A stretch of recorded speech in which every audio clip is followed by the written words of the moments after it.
Freibad oder See? See. Wegen der Freiheit.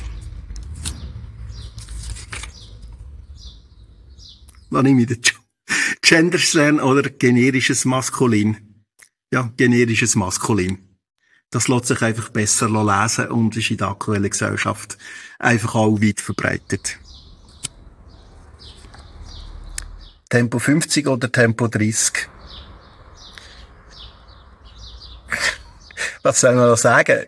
Jede Strasse braucht sein Tempo.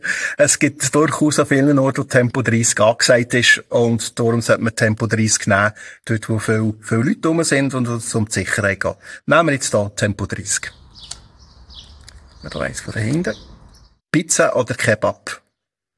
Kombiniert bitte, aber ich nehme Kebab. Zürich oder Bern?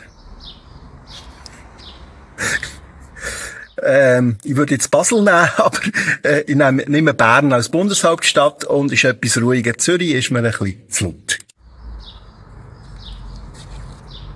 Theater oder TV? Theater. Ich find's fantastisch, wie sich Leute können in eine Rolle hineinleben und das noch darstellen. Ländler oder Rap? Rap. Weil Ländler habe ich aus der Kindheit und das kann man mich jagen damit. Asylcontainer oder Zivilschutzanlage? Ich würde die Asylcontainer nehmen, weil die sind oberirdisch und Tageslicht und freier Zugang nach draussen ist relativ wichtig für den Menschen. 1. Mai oder 1. August?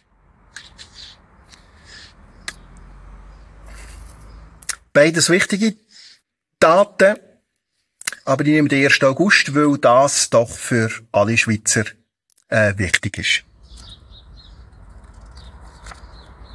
Englisch oder Französisch? Ganz klar Englisch. Das ist die Sprache, die einfacher ist. Französisch hat mir mein Französischlehrer ausgeprügelt.